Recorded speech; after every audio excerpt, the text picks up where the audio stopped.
বাংলাদেশের ইতিহাসে একটা ঐতিহাসিক দিন। এই দিনে স্বৈরাচারের পতন হয়েছে, ফেসিবাদ বিদায় নিয়েছে। 1400 জন শহীদের রক্তের বিনিময়ে আমরা মুক্তির দিশা পেয়েছি। 20,000 মানুষ আহত, কারো চোখ নাই, কারো নাক নাই, এখনো বহু আহত ব্যক্তি, যোদ্ধা, জুলাই যোদ্ধা, বুকের ভিতরে বুলেট নিয়ে, চোখের ভিতরে বুলেট নিয়ে এখনো হাসপাতালে তারা কাতরাচ্ছে। তাদের এই ত্যাগ, তাদের এই কোরবানি, তাদের এই রক্ত বৃথা যেতে দেওয়া হবে না।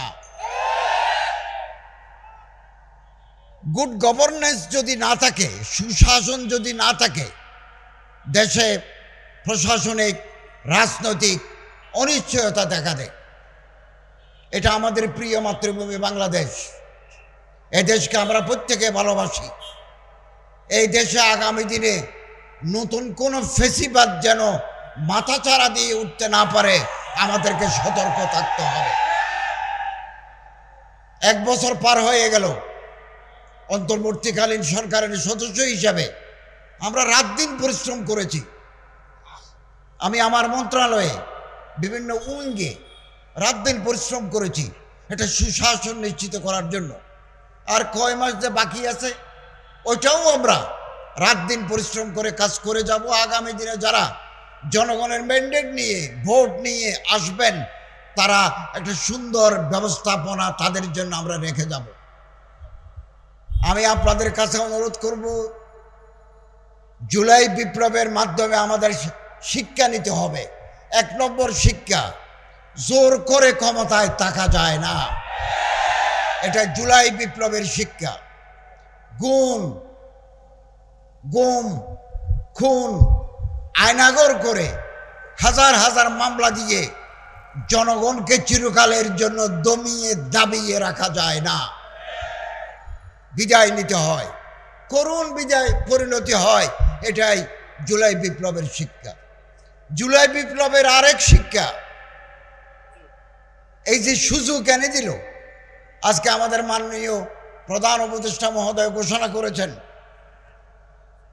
ফেব্রুয়ারিতে নির্বাচন হবে, এবং আমরা চাই এই আগামী ফেব্রুয়ারি নির্বাচন হবে free, fair, impartial and inclusive, সুষ্ঠু, শান্ত, সমৃদ্ধ, এবং আমরা ইতিমধ্যে লেভেল প্লেইং ফিল্ড, প্রত্যেকের অধিকার, নির্বাচন করার যে অধিকার, সুযোগ আমরা নিশ্চিত করব। আপনারা নির্বিঘ্নে আগামী ফেব্রুয়ারি মাসে ভোট দিতে পারবেন, এবং এই ভোট হবে দিনের আলোতে, রাতের আঁধারে নয়। এটা রিমার্কেবল ভোটিং সিস্টেম আগামীতে আমরা করব। কেউ যাতে পেশি শক্তি ব্যবহার করে ব্যালট বক্স ছিনতাই করতে না পারে, ওয়ার্ডে ওয়ার্ডে, গ্রামে গ্রামে আপনাদেরকে সতর্ক থাকতে হবে। আমরা চাই দেশের মানুষ যাদেরকে ভোট দিবেন তারাই ম্যান্ডেট প্রাপ্ত হয়ে আসবেন, আমরা তাদের হাতে ক্ষমতা হস্তান্তর করে দেব। মানুষের মধ্যে একটা ভুল ধারণা ছিল অনেকের মধ্যে যে অন্তর্বর্তীকালীন সরকার থেকে যাবে। আমরা প্রথম দিন থেকে প্রস্তুত ছিলাম যে একটা পরিবেশ, সাধারণত বিপ্লবের পরে আমাদের অর্থনীতি ছিল ভঙ্গুর। ব্যাংকের 80 ভাগ টাকা লুটেরা শক্তি লুট করে নিয়ে গেছে। 80% টাকা, ইন্স্যুরেন্সের টাকা নাই। ব্যাংকগুলো তারল্য সংকটে, ব্যাংকগুলো মুমূর্ষু অবস্থা। আমরা যখন গত বছর 8ই আগস্ট দায়িত্ব নিই, তখন ব্যাংকের রিজার্ভ ছিল $20 বিলিয়ন। এই 1 বছরের ভিতরে আমরা $31 বিলিয়ন রিজার্ভে মজুদ রেখেছি, এবং একটা সাউন্ড ইকোনমিক সিস্টেম আমরা দিয়ে যাচ্ছি। আইন শৃঙ্খলা পরিস্থিতি আমরা চেষ্টা করেছি। 16-17 বছরের জঞ্জাল 1 বছরে পরিষ্কার করা যায় না। একটা বিশেষ দল নিজেদের লোক ঢুকে দিচ্ছে সব জায়গায়, তারা প্রজাতন্ত্রের কর্মকর্তা কর্মচারী হয়ে গেছে, অন্য মানুষ আসতে পারে নাই। এগুলো পরিষ্কার করতে সময় লাগবে। আমরা আশাবাদী আগামী দিনে যারা আসবেন তারা জনগণের পালস অনুধাবন করে দেশকে উন্নতির পথে এগিয়ে নিয়ে যাবেন। আমি আপনাদের কাছে আহ্বান জানাবো, জুলাই বিপ্লব সুযোগ এনে দিয়েছে আলেমদের এক হতে হবে। ঐক্যই শক্তি, শক্তি শান্তি। এই সুযোগ 54 বছর আর আগে আসে নাই। এখানে কোনো মিথ্যা মামলা নাই, এখানে কোনো খুন গুম আয়নাগর নাই। আমরা একজন মানুষকে গুম করি নাই, আমরা ক্রস ফায়ার দিয়ে কিলিং আউটসাইড দি জুডিশিয়ারি আমরা করি নাই। আমরা স্বচ্ছতার সাথে রাষ্ট্র পরিচালনা করেছি। এটা এক বিশাল সুযোগ এনে দিয়েছে আলেম ওলামা যারা আদর্শকে পছন্দ করে, তারা একসাথে আসার একটা বিশাল সুযোগ আগামী দিনে তৈরি হয়েছে। এই সুযোগ যদি হাতছাড়া হয়ে যায়, আগামী 50 বছর আপনাদের পস্তাতে হবে। ত্যাগ স্বীকার করুন। এই ঐক্য পাকিস্তান হওয়ার পরে 1947 সনের পরে আলেম ওলামারা এক হয়েছেন 56 সনে, 52 দফা, বিভিন্ন মতাদর্শের আলেম, বিভিন্ন মাকাতেবে ফিকির, ডিফারেন্ট স্কুল অফ থটের ওলামায়ে কেরাম 22 দফা, 22 নাকাত, 22 ডিমান্ড করে আলেমরা একটা ফর্মুলা দিয়েছিলেন। 56 সনের শাসনতন্ত্র রচিত হয়েছে। জাকির ইস্কান্দার মির্জার কারণে, পাকিস্তানের সামরিক বাহিনীর কারণে সেটা সফল হয় নাই, কিন্তু আলেমরা এক হয়েছিল। এখনো ভারতের যখন কোনো বিপদ আসে সব শ্রেণীর আলেম এক প্ল্যাটফর্মে আসে।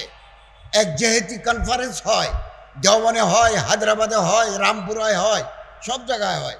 বাংলাদেশের আলেমদেরকে শিক্ষা নিতে হবে। একলা চলো নীতি আমাদের, আমরা কাঙ্ক্ষিত পথে কাঙ্ক্ষিত মঞ্জিলে পৌঁছতে পারবো না। ঐক্যবদ্ধ শক্তি নিয়ে আমাদের পৌঁছতে হবে। বাংলাদেশে আগামী দিনে আলেমরা যদি এক হতে পারেন, আমরা যারা হাম ফিকির, হাম মকসদ, হাম মশরফ, হাম দিল, হাম খেয়াল, একই চিন্তা চেতনার মানুষরা যদি আমরা এক জায়গায় মিলিত হতে পারি, নতুন প্রবাদ সূচিত হবে, নতুন ইতিহাস রচিত হবে আগামী দিনে। আপনি কল্পনা করতে পারবেন না। আসুন, এর জন্য আমরা প্রস্তুতি নিই। আমি আলহামদুলিল্লাহ আমার মন্ত্রণালয়ের অধীনে গেল বছর আমরা একটা নির্বিঘ্ন, স্বচ্ছন্দ, কনভেনিয়েন্ট একটা হজ জাতিকে উপহার দিয়েছি। 8 কোটি 20 লক্ষ টাকা হাজিদেরকে ফেরত দিয়েছি। এবং আমাদের মন্ত্রণালয়ের চৌকস টিম মসজিদ নীতিমালা, মসজিদ পরিচালনা নীতিমালা, এটা 2006 সালে ছিল। আরেকটা আমরা কাজ শুরু করেছি, প্রায় শেষ পর্যায়ে। আমরা বড় বড় আলেম, ইমাম, বিভিন্ন সংগঠনের নেতৃবৃন্দকে ডাকবো, তাদের সাথে মত বিনিময় করে আমরা একটা গ্যাজেট তৈরি করে দেব।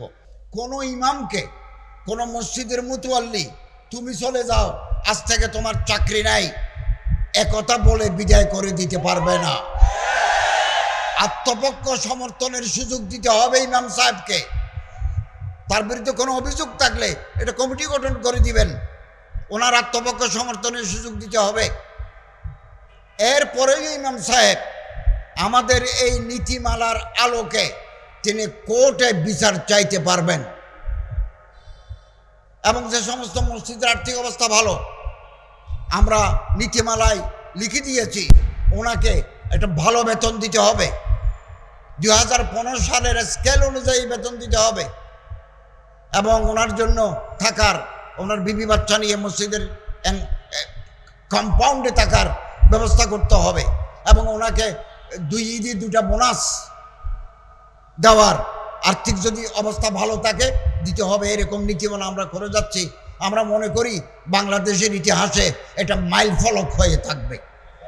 ওখানে যে ক্লজগুলো আছে, বিধিগুলো আছে, এগুলো আমরা ওলামাই কেরামদের সাথে, আইমে মাসাজিদের সাথে, ওলামা মশায়েখ আইমে পরিষদের সাথে, ওই শানে সাহাবা ইমাম পরিষদের, শানে সাহাবা আইমা পরিষদের সাথে বসে, আরও যে সমস্ত সংগঠন আছে ওনাদের নেতৃবৃন্দের সাথে বসে আমরা এটা ফাইনাল করে গেজেট হিসাবে প্রকাশ করব। ওয়াকফ প্রশাসনকে আমি নতুনভাবে সাজিয়েছি, খুব ভালো একজন অ্যাডমিনিস্ট্রেটর দিয়েছি। আমাদের হাজার হাজার ওয়াকফের জমি বেহাত, যুগ যুগ ধরে রাজনৈতিক নেতা, রাজনৈতিক কর্মীরা খেয়ে ফেলেছে। আমি এগুলো উদ্ধারের কার্যক্রম শুরু করেছি। নওগাঁয় 52 বিঘা জমি ইতিমধ্যে আমরা উদ্ধার করে নিয়ে এসেছি, আরও কিছু উদ্ধার করব। এরপর আমি যাচ্ছি কিশোরগঞ্জ, ব্রাহ্মণবাড়িয়া, সিলেট, সুনামগঞ্জ, চট্টগ্রাম। ওখানে যে সমস্ত ওয়াকফের জমি দুর্বৃত্তরা দখল করে নিয়েছে, এগুলো উদ্ধার করে আবার ওয়াকফের কাছে ফেরত আসার জন্য আমরা কার্যক্রম হাতে নিয়েছি। আপনাদের সহযোগিতা করা দরকার। জনগণের কাছে আমাদের যেতে হবে, আপনাদের যেতে হবে। জনগণ প্রার্থী নির্বাচন করতে ভুল করে না। একটা কথা মনে রাখবেন, আমাদের ওয়াজ শুনে, আমাদের পানি পড়ানে, আমাদের কাছ থেকে তাবিজ নেয়, কিন্তু ভোট অনেক সময় আমাদের দিতে চায় না। কেন দিতে চায় না? আমাদেরকে পাবলিক ওরিয়েন্টেড, জনসম্পৃক্ততা থাকতে হবে। জনগণের সুখ, জনগণের দুঃখ, জনগণের আশা, জনগণের আকাঙ্ক্ষার সাথে আমাদের একাত্ম ঘোষণা করতে হবে। এখনো হাতে সময় আছে। আসুন আমরা পাবলিকের সাথে মিশে যাই। এদেশের কৃষক, এদেশের শ্রমিক, এদেশের জেলে, এদেশের তাঁতি, এদেশের রিক্সা চালক, এদেশের দিনমজুর, ক্ষেত মজুরের সাথে আমাদের বন্ধুত্ব করতে হবে। তাহলে আমরা এদেশের চেহারা পাল্টাতে পারব। একজন আলেমকে মন্ত্রী বানাই, 2 জন আলেমকে পার্লামেন্টে পাঠাই, এই দেশে আদর্শিক রাষ্ট্র করা সম্ভব নয়। বিপুল সংখ্যক পার্লামেন্টে মেম্বার লাগবে। 5-10 জন আলেম যদি মন্ত্রী পরিষদে থাকে, তাহলে যে কোনো ডিসিশন হবে কোরআন এবং হাদিস ভিত্তিক। 1-2 জন পাঠিয়ে কিছু হবে না। ওনার আশেপাশে তো লোক নাই। আমি সব সময় বলি, আলেমদের মধ্যে একটা গ্রুপ থাকা দরকার, যারা স্পেশালাইজড আলেম, ভালো মুফতি, ভালো মুহাদ্দিস, ভালো মুতাকাল্লিম, ভালো মুফাসসির, ভালো বক্তা, ভালো লেখক, ভালো অনুবাদক, ভালো পার্লামেন্টারিয়ান, ভালো সংসদ সদস্য আমরা যদি পাঠাতে পারি, চেহারা পাল্টে যাবে। সচিবালয়ের ভিতরে কয়জন আলেম সচিব আছে? আমার যখন একজন এডিশনাল সেক্রেটারি লাগে, একজন জয়েন্ট সেক্রেটারি লাগে, একজন ডিএস লাগে, ডিপটি সেক্রেটারি লাগে, ডানে বামে সামনে পিছনে কেউ নাই। ওই বিগত 16-17 বছরে যারা রিক্রুট, তারাই তো। আমি মানুষ পাবো কই? আমাদের মানুষ তৈরি করতে হবে। আগামী দিনে রাষ্ট্র পরিচালনার জন্য নতুন সচিব, নতুন ডিসি, নতুন ইউনো হওয়ার জন্য আপনারা তৈরি থাকুন। কেবল জিন্দাবাদ দিলে হবে না, গরম গরম বক্তৃতা করলে হবে না, পরিকল্পনা মাফিক এগিয়ে আসতে হবে, যাতে বাংলাদেশ একটা আদর্শিক রাষ্ট্রে পরিণত হতে পারে। এবং আমরা সবসময় লক্ষ্য করেছি, বাংলাদেশে ধর্মকে নিয়ে কটূক্তি করা, ব্যঙ্গোক্তি করা একটা ফ্যাশনে পরিণত হয়েছে। কিছুদিন পর পর তারা মাথা ছাড়া দিয়ে ওঠে। আলহামদুলিল্লাহ, দেশের তৌহিদি জনতা এই কটূক্তির বিরুদ্ধে সবসময় প্রতিবাদ মুখর হয়েছে। বাংলাদেশে আইন আছে, যে কোনো ধর্মের বিরুদ্ধে, ধর্মীয় নেতার বিরুদ্ধে কোনো আপত্তিকর মন্তব্য, কোনো কটূক্তি যদি করে, তাহলে বিদ্যমান আইনে তার সাজা হবে। আমাদের দেশে কিছু লোক ফেসবুকে এগুলো লিখে ধর্মীয় উন্মাদনা তৈরি করার জন্য। আমাদের সচেতন থাকতে হবে। বাংলাদেশ আবহমান কাল ধরে সাম্প্রদায়িক সম্প্রীতির দেশ। এখানে পূজা এবং ঈদ, রোজা একসাথে চলেছে এই দেশে। মুসলমানরা মসজিদে যায়, হিন্দুরা মন্দিরে যায়, বৌদ্ধরা পেগোড়ায় যায়, খ্রিস্টানরা চার্চে যায়, কোনো ধরনের কোনো সংঘাত নাই। বিদেশ থেকে বহু লোক, বহু সাংবাদিক, বহু এজেন্সি, গভর্নমেন্টের লোকেরা আমার সাথে কথা বলেছে। আমি তাদেরকে 100% নিশ্চয়তার সাথে বলেছি, আমাদের এই দেশে প্রতিটি নাগরিকের ধর্ম পালনের অধিকার আছে। যে যে ধর্ম হোক, ধর্ম পালনের অধিকার আছে। আমি জেলখানায় কোরআন শরীফ যেমন দেব, হাদিস শরীফ যেমন দেব, ওজিফা যেমন দেব, সাহাবায়ে কেরামদের জীবনী যেমন দেব, সিরাতে রাসূল যেমন দেব। ঢাকার কেন্দ্রীয় কারাগারে 200 জন সনাতন ধর্মের বন্দী আছে, তাদের জন্য তাদের ধর্মীয় কিতাব দেব। অতএব যারা বাইরে বসে বলে বাংলাদেশে সংখ্যালঘুদের ধর্মচর্চায় বাধা দেওয়া হচ্ছে, একথা 100% মিথ্যা, অসত্য, উদ্দেশ্য প্রণোদিত।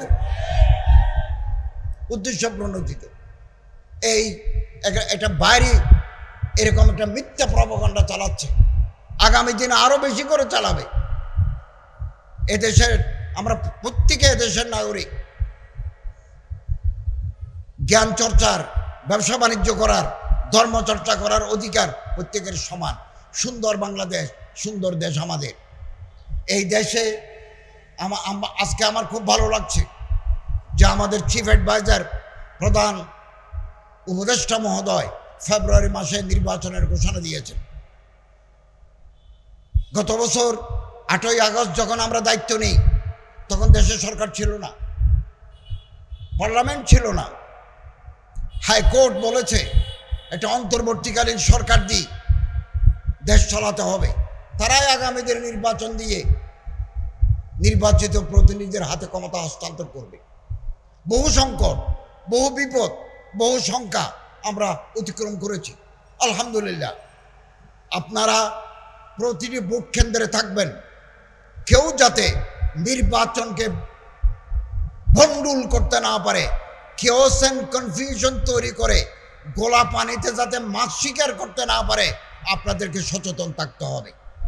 নির্বাচন যাতে অর্থবহ হয়, সুষ্ঠু, শান্তিপূর্ণ, অংশগ্রহণমূলক হয়, সরকারের এজেন্সি সচেতন থাকবে, সজাগ থাকবে। আপনাদেরও সজাগ থাকতে হবে। সরকার সজাগ আছে, আপনাদেরও সজাগ যদি থাকতে পারেন, তাহলে আগামী নির্বাচন ইনশাআল্লাহ জনগণের কাছে, বিশ্বের কাছে গ্রহণযোগ্য হবে। আমরা একটা নতুন গভর্নমেন্টের কাছে ক্ষমতা হস্তান্তর করতে পারবো। তাহলে কনস্টিটিউশনাল কন্টিনিউটি, সাংবিধানিক ধারাবাহিকতা চলবে। ধারাবাহিকতা দিয়ে আমরা অগ্রসর হবো। এদেশ আমাদের সবার, আমরা এদেশকে মহব্বত করি। জুলাই বিপ্লবে এদেশের কৃষক, ছাত্র, শ্রমিক, মেহনতি মানুষ প্রাণ দিয়েছেন, জীবন উৎসর্গ করেছেন, আলেমরাও করেছেন। এদেশে বহু আলেমের বুকের ভিতরে গুলি, বহু আলেম শহীদ হয়েছেন, বহু আলেম পঙ্গু হয়েছেন। আমি গত 3 মাস আগে আমার চিকিৎসার প্রয়োজনে থাইল্যান্ড গেছি। অ্যাম্বাসেডর আমারে বললেন যে একজন জুলাই যোদ্ধা হাসপাতালে শহীদ হয়ে গেছেন, আপনি যদি আসেন। তো আমি গেলাম, ওনাকে নিয়ে হসপিটালে গেলাম।